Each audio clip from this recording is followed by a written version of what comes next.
And I guess with Copa America, you've got 16 teams, so makes sense to put them in 4 groups of 4, and they go straight into the quarterfinals, semis, and final. So yeah, it's pretty unlike the Euros. It's top 2 that goes through. I think it's the only tournament left that still does that, because I know AFCON and the Asian Cup have have that 24 team conundrum that the Euros has. Look, I'm not going to spend too much time because I'm admittedly not a American football expert. Even though I have tried to watch a bit more of the MLS, and I emphasize the word try. It's not a bad competition. Got to give it time. So I shan't spend too much time on this, but it'll be good to give a preview, a high level preview on this on the Copa America. So Euro 2024 is not the only international football tournament that is taking place this northern summer, southern winter. We've got the Copa America, which is taking place in the United States. It kicks off about a week after the Euros. Obviously less teams, but the final is played on the same day as the Euro final. And it's the second time, by the way, that the United States has hosted the Copa America. They hosted the Centenary Copa America in 2016. It makes everyone wants to play in the USA. Of course, they're going to host the World Cup. And yeah, so look, there's so much focus on Europe that it's off South America and Mexico for that often feel like the forgotten child in world football. But I can tell you what, this tournament certainly promises a lot. Maybe the football here might be even better, because I guess when you consider, okay, you've got the 10 South American teams and then you've got the 6 CONCACAF teams. And for once, Copa America is not going to have to invite someone from like Japan or Qatar who are not American. Which they've done traditionally, because it's, of course, CONMEBOL, you've only got 10 teams, so they kind of try and make it up. You've got the 6 CONCACAF teams there, so yeah, so certainly a different type of football from Europe, but is it inferior? I don't necessarily think so.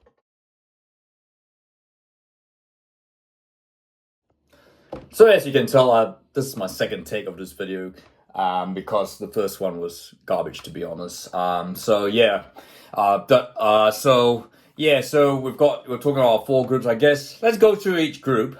You've got the whole Group A, which with the current Copa America holders, Argentina, and I think they're probably on paper the favorites to retain their title. Lionel Messi is still playing. He's nowhere, and it doesn't look like he's nowhere close to retiring. Even though he might not be playing in Europe anymore, he's playing in for Inter Miami now. Argentina still,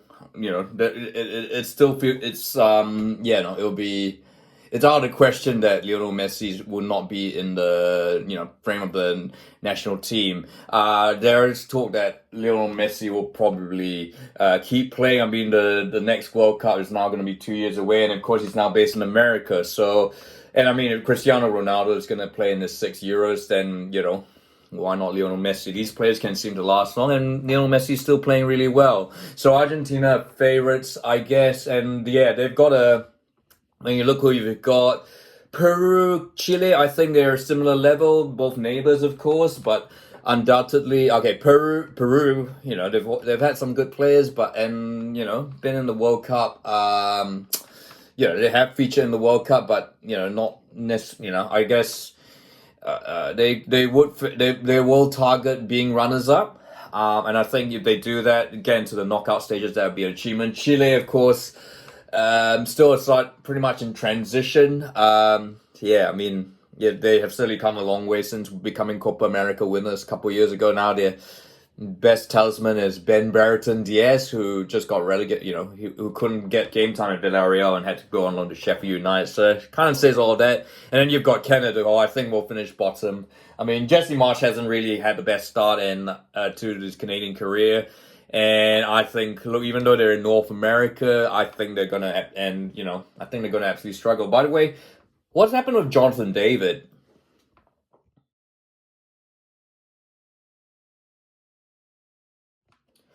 Group B, you've got Mexico, Ecuador, Venezuela, Jamaica. I think you'd arguably say Mexico and Ecuador to go through. I'm not sure in which order. Venezuela, Jamaica. Look, Venezuela, the minnows of South American football, nothing's really changed. Jamaica, well, they're feisty, but they're gonna be attractive, but they're not compared to the opposition and who they're playing in this group. They're gonna, they are. Certainly the weakest link. So it's either going to be Mexico or Ecuador. Look, I guess, Mexico probably had the most experience playing in the Copa America. They've been invited to most out of all the North American teams. And, I guess, they kind of feel like a default South American team at times. But, again, this is not a strong Mexico team again. They are not the strongest North American team anymore. I think you could argue that it's either the US, even Canada at times, Costa Rica have shown it. But, nevertheless, I think, if they were to not make the knockout stages, that would be a huge Mexican inquisition there. Ecuador could be a dark horse here. I think maybe making the semifinals. I don't, look, I think in the past that, for generally, everyone has said that Ecuador can't play below altitude, but I think that's not really accurate now. I think a lot of their players now play overseas in Europe. There's a really, they've just developed. Look, someone like Moises Caicedo, while his move from Brighton to Chelsea hasn't quite worked out yet, but he's still a quality player. And I mean, putting on an Ecuador jersey, it's, I think he'll be certainly quite the different player compared to what he was at Chelsea. And he's easily one of the best players in the world on his day. But there's heaps of a lot of great players. Jerry Sarmiento was really one of the bright lights of Ipswich Town as they shocked everyone and got promoted to the Premier League. You've still got Inner Valencia captain. He's now playing in Brazil, of course. He'd be he's their top goal scorer. He'll be their main talisman.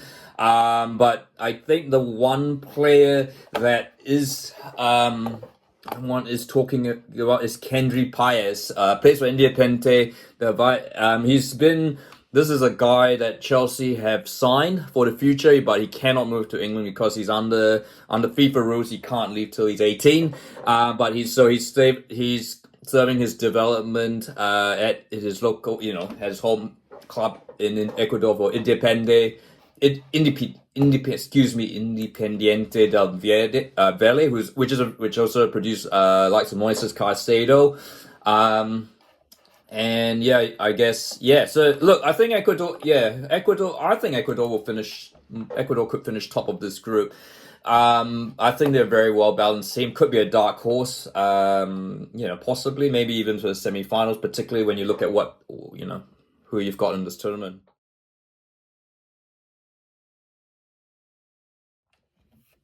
And Group C, you've got the host, United States. You've got Uruguay, who I think are the third strongest team at this Copa America. And then you've got Panama and Bolivia. Panama have shown to be competitive. They've made a World Cup, although when they got there, they ultimately struggled. And Bolivia, who are the perennial underachievers in South American football, and I think that's going to be the case. I think Panama and Bolivia are going to, much as I know the United States football team has had its issues, if they were, it would be an absolute calamity if they weren't to make up to the knockout stages of this tournament. I think at least quarterfinals is the minimum for this United States team. I don't think they're going to make the semifinals. I don't think they're quite good enough. But I think Uruguay should finish this group top. Look, I guess they've got, on paper, Uruguay have the third best team. They've got the GOAT in the manager, in Marcelo Bielsa. And to be honest, I think Marcelo Bielsa, I know he's had that, he had that World Cup of Argentina in 2002 where they didn't make it out of the first group. But Marcelo Bielsa as a manager is a completely different person from that time. I think arguably Argentina could give him another shot if they wanted. I doubt it'll happen, but I think certainly at Uruguay, it feels a bit like what he's done at Leeds in the past. There's potential for him to develop, and I think so far Bielsa's done a reasonably good job there. Look, Look, okay. Yeah, and yeah, it's a stacked squad. They've still got Luis Suarez, who certainly has had better days, but he's still a very, very good. He is a very, very good goal scorer. I think Darwin Nunez will be, leaving Liverpool, coming to play for his country. I think he could potentially be a, completely different player in a different environment, away from the pressure. We should talk about Walter Dominguez because he sort of made headlines. He was playing amateur football, and then Marcelo Bielsa called him out.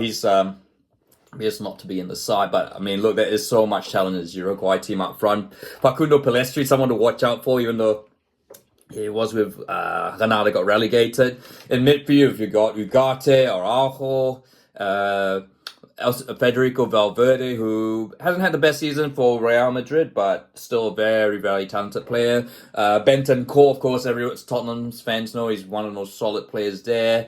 Defense, Ronald Araujo at Barcelona, Matias Oliveira, Jose Jimenez, who's been around at Atletico for ages. And yeah, this is a dark horse to me for this Copa America. And yeah, I think they should finish top just ahead of the United States.